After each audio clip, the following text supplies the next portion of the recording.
It's all really important always to remember the victims and who are the victims in all this.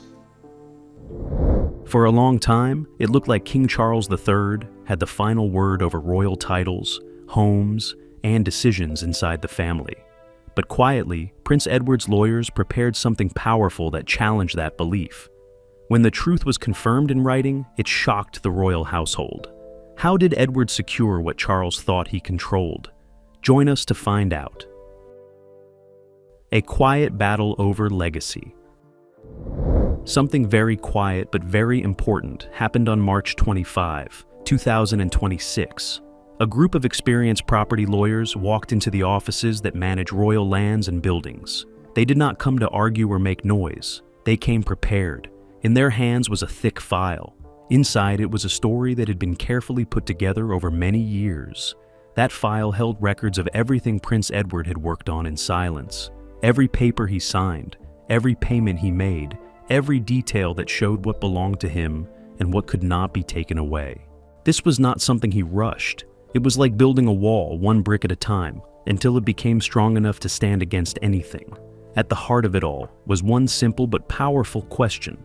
How did the youngest son come to hold something so important that even the king believed he could take it back? To understand that, we must go back to September 2022, the final days of Queen Elizabeth II. She was not guessing or unsure. She knew exactly what she wanted. She had seen how things were changing inside the royal family. She had seen tensions grow around money, power, and control. And before she left this world, she made sure her wishes were clear. One of her most important decisions was about the title, Duke of Edinburgh. This title had meant everything to Prince Philip for more than 70 years. It was not just a name, it was a symbol of his life and service. The Queen chose carefully who would carry that legacy forward. She gave it to Prince Edward. I find it means to be able to inspire them, to get involved in. She made this choice with purpose. Edward had stayed steady through the years. He avoided trouble. He did his duties quietly and did not bring problems to the family. The Queen trusted him.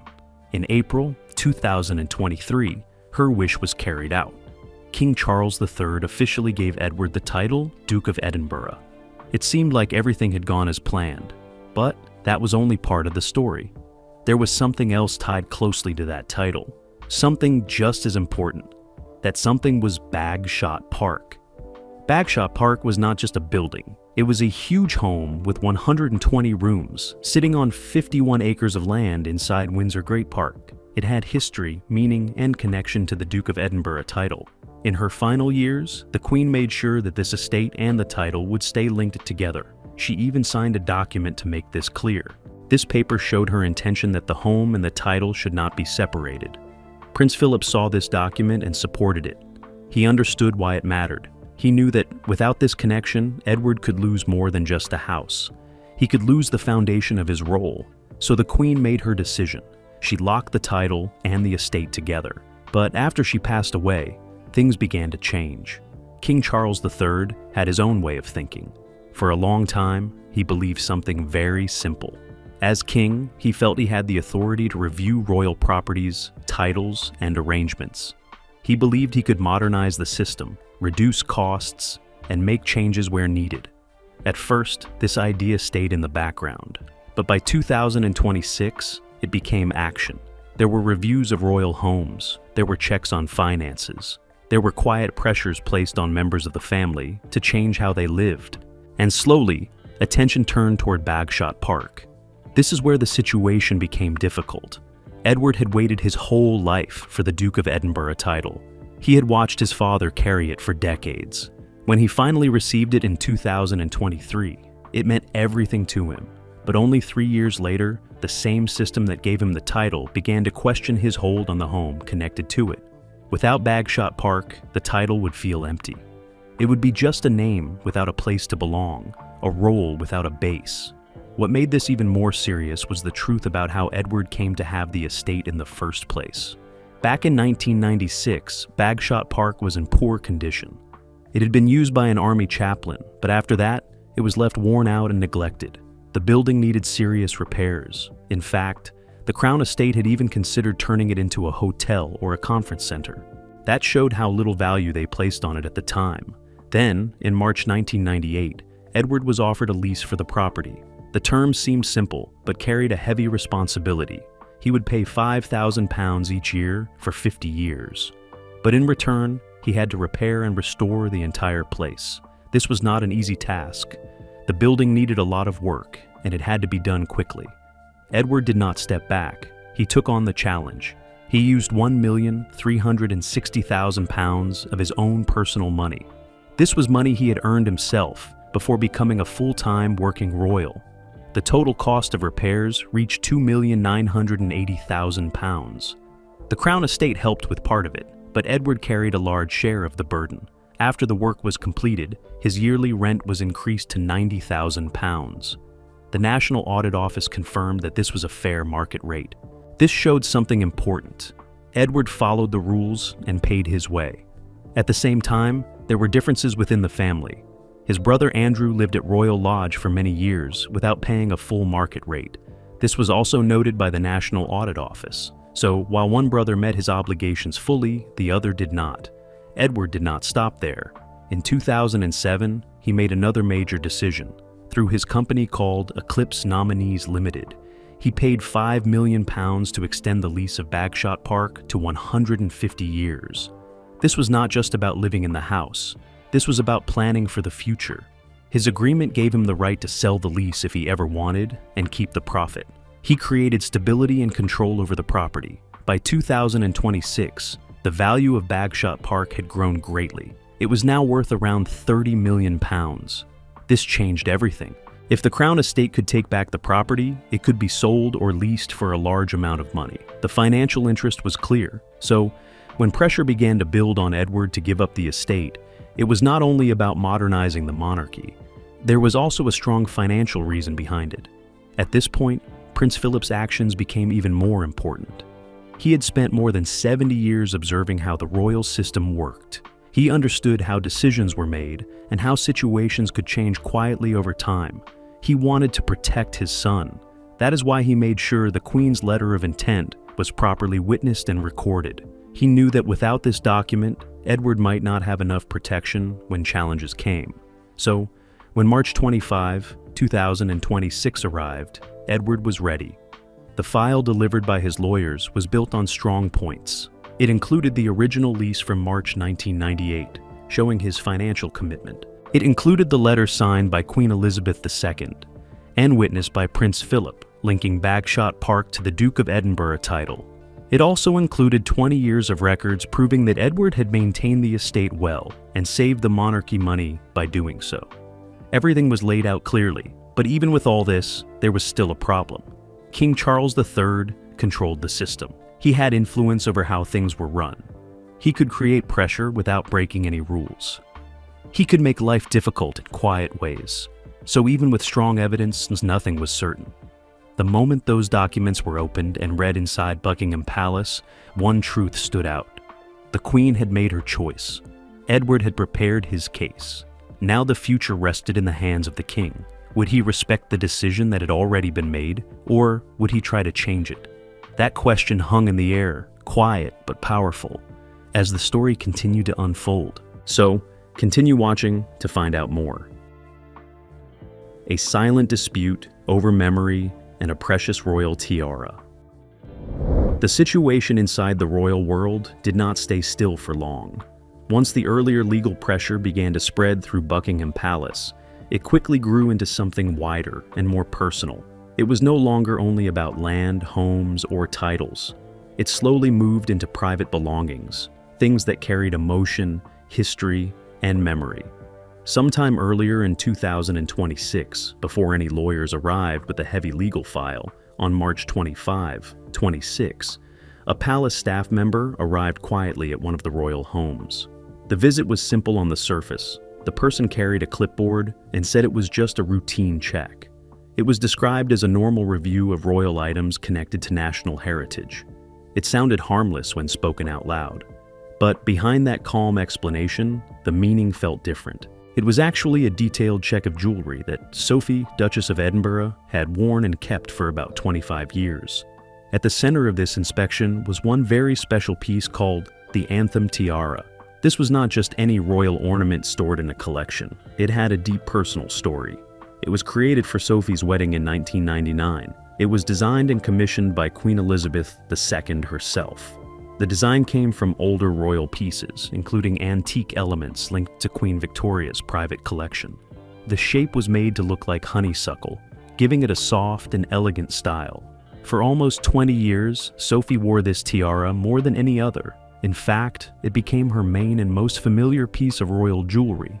She was never known for wearing the large royal tiaras often seen on other senior royals. Inside the family, it was quietly understood that her role was more modest and less central. Because of that, this tiara became something very meaningful to her. It was not just decoration, it felt like her identity within the royal family. So when questions were raised about it in 2026, it felt deeply personal.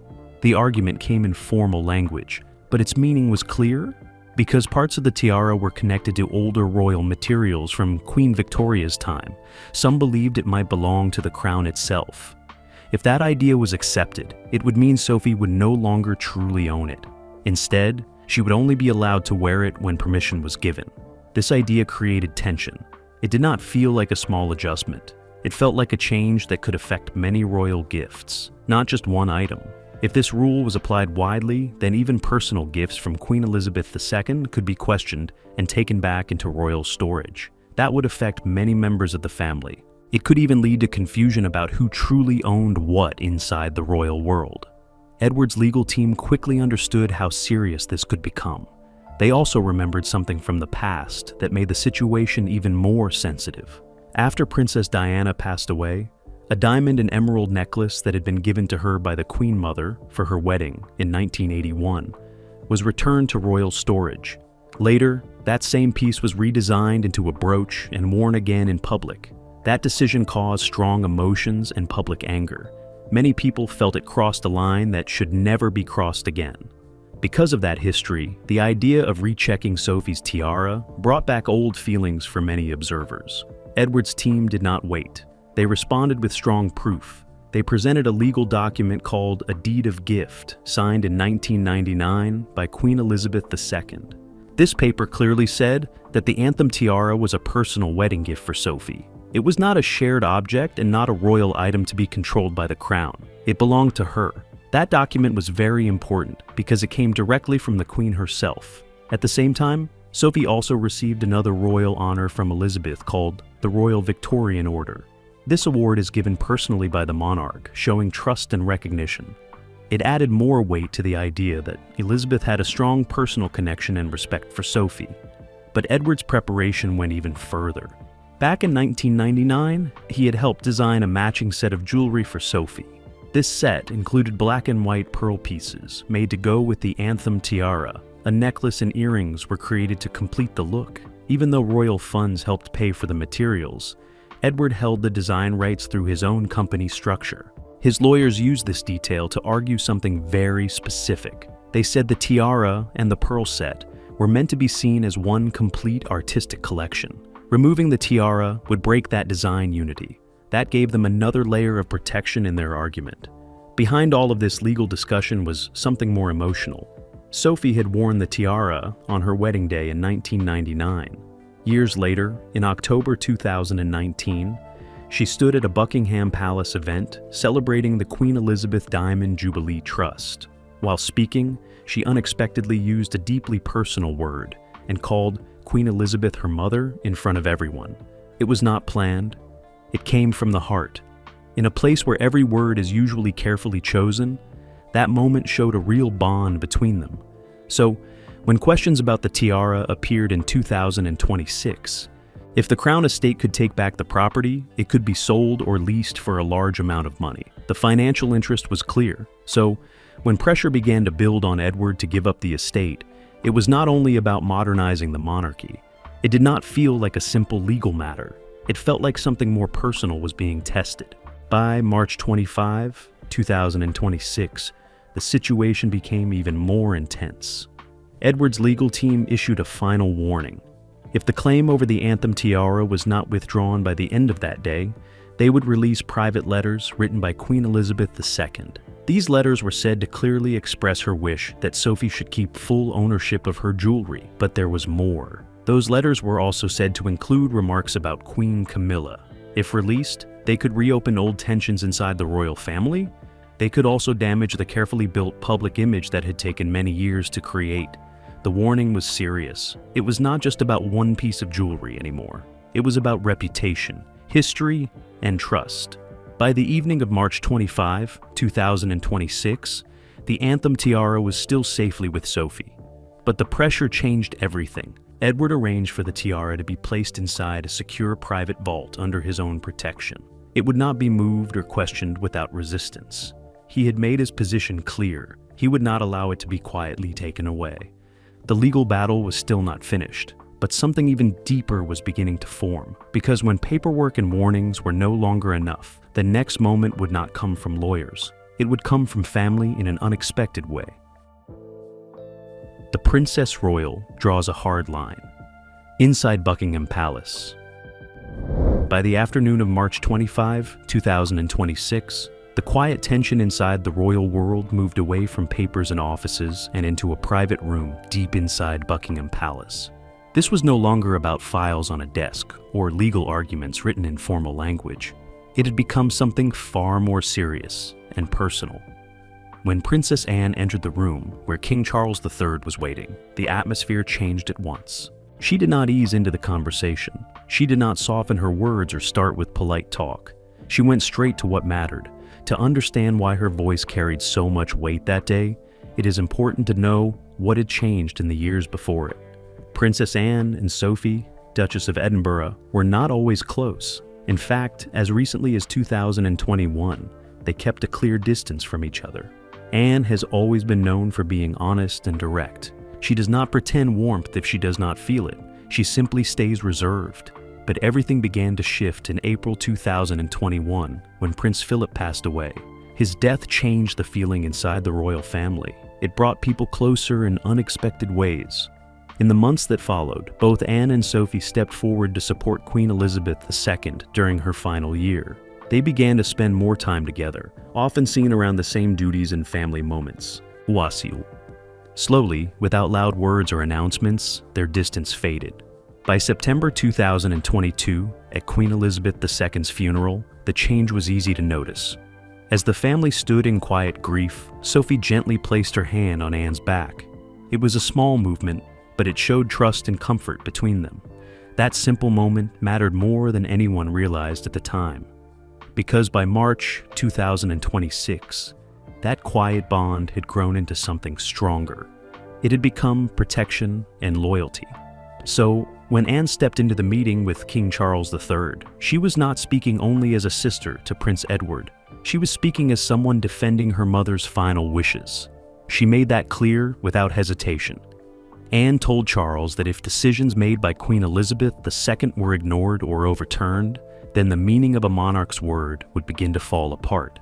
If gifts, leases, and signed papers from their mother could be questioned, then no royal signature would ever feel safe again. She then said something that stopped the room in silence. She explained that if Elizabeth's written approval on important documents no longer held value today, then anything Charles signed would be even weaker tomorrow. Her message was simple but powerful. Trust in the crown begins with respect for the past. Anne had already studied the Bagshot Park situation carefully. She knew the details of the lease signed in March 1998. She understood that Prince Edward had paid his own money, followed the agreement, and taken on the cost of restoring the property. From her point of view, the agreement was clear. Edward had entered a legal deal, invested heavily, and lived by the rules. There was no reason to undo it.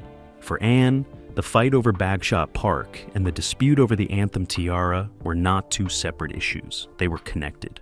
Both came from decisions made by Queen Elizabeth II.